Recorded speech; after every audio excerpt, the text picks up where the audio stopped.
A mathematical rewriting of Genesis 1. In the beginning, God created the heavens and the earth.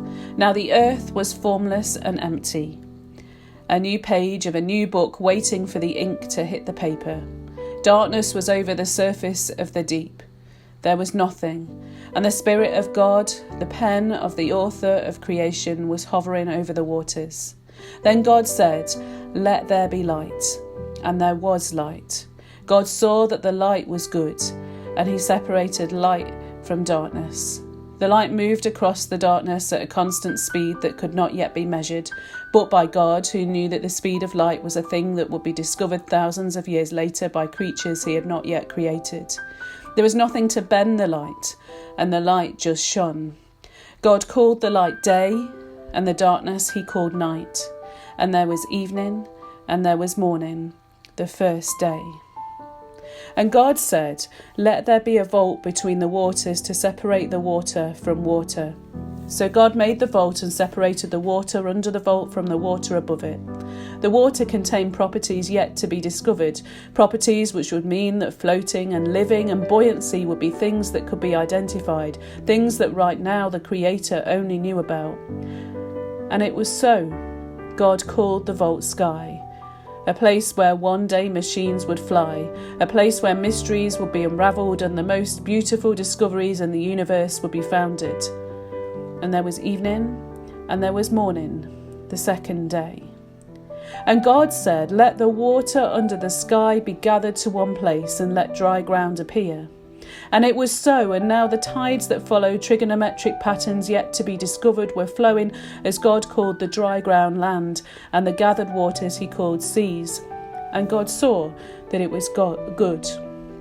Then God said, "Let the land produce vegetation, seed-bearing plants and trees on the land that bear fruit with seed in it, according to their various kinds." And it was so. The land produced vegetation, plants bearing seed and according to their kinds, and trees bearing fruit with seed in it according to their kinds. The plants grew in spirals and the seeds grew in sequence. The trees produced fractal patterns, and the cycle of the seasons would be shown in their slumber. And God saw how much there was to discover, and it was good. And there was evening, and there was morning, the third day. And God said, "Let there be lights in the vault of the sky to separate the day from the night, and let them serve as signs to mark sacred times and days and years, and let them be lights in the vault of the sky to give light on the earth."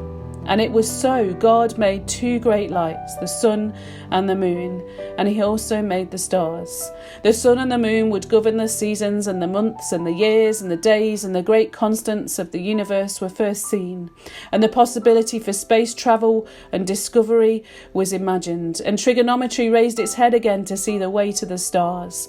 Those stars contained the building blocks of creation, ready to transform and change.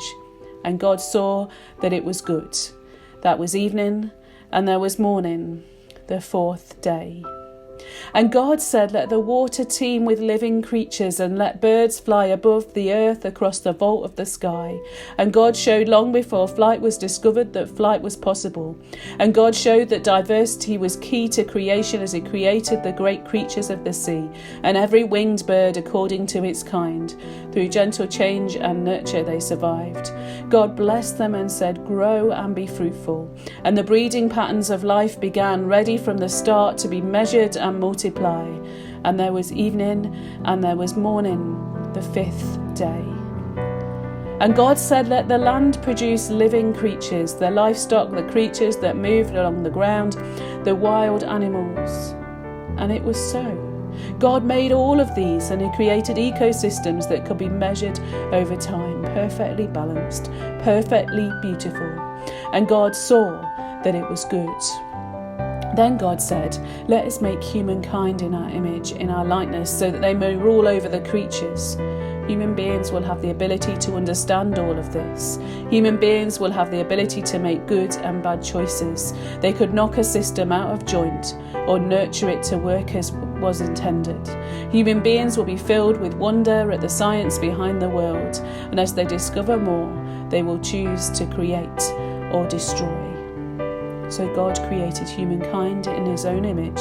In the image of God, he created them. male and female, he created them.